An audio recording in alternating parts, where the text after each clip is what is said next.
Welcome to our module on compressed air systems, where we'll explore the basics of compressed air, common components, issues, and best management practices.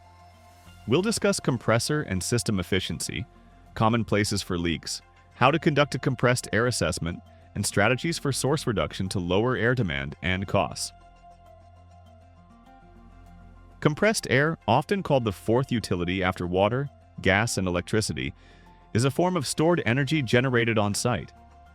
Despite its widespread use, it is an expensive and inefficient form of energy, with only about 9% of the input energy doing useful work. When evaluating compressors, consider the life cycle cost, not just the initial purchase price. Maintenance and energy consumption far outweigh the initial cost over the compressor's lifespan. A compressed air system includes supply-side components like compressors, storage, and air treatment, as well as demand-side components like piping, regulators, and end-use tools. Each element affects the system's overall efficiency. Common issues in compressed air systems include excessive compressor cycling, improper sequencing, artificial demand, and leaks. These issues lead to inefficiencies, increased costs, and reduced productivity.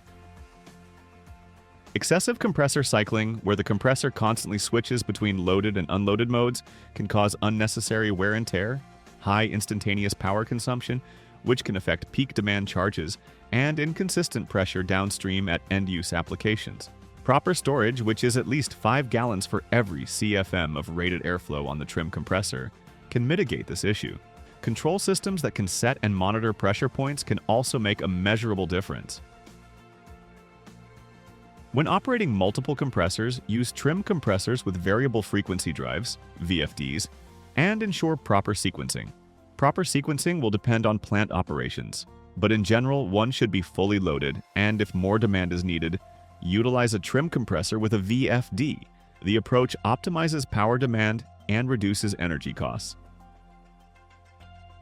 Artificial demand, caused by high pressure drops and inappropriate end uses, can be reduced by optimizing pressure settings and replacing compressed air with more efficient alternatives like blowers and fans for low pressure needs. Inappropriate uses include cleaning, drying, mixing, and transportation of product. Without a leak detection program, leaks can account for 20 to 25% of the demand on your compressed air system. Leaks cause pressure fluctuation and contribute to the artificial demand mentioned earlier, putting additional load on the compressor. Common culprits include hoses, couplings, and fittings. Implement a leak detection maintenance program to identify and fix leaks regularly. To conduct a leak audit, it's important to take time to plan ahead carefully. Step 1. Assemble a knowledgeable team of individuals who know the plant operation and layout well. Review P&IDs ahead of time to map out areas to be included in the audit, and have an organized data collection plan. Step 2. When it comes time to perform the audit, use ULDs and thermal imagers to identify leaks accurately. Document all leaks by tagging them, taking a photo if possible, and writing the leak location and decibel reading down. Step 3. Finally, make sure to document your audit process by writing a detailed standard operating procedure, SOP, to ensure future leak audits get done the same way every time. To recap, we've covered the basics of compressed air systems, common issues, best management practices, and how to conduct a leak audit. Now, let's test your knowledge. 1. What is an inappropriate end use of compressed air? A. Cleaning. B. Drying. C. Transportation. D. All of the above. 2. How much demand do compressed air leaks contribute? A. 10%. B. 15%.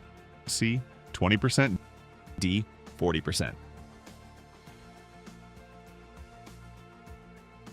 Thank you for watching. Stay tuned for more insights and strategies in our upcoming videos.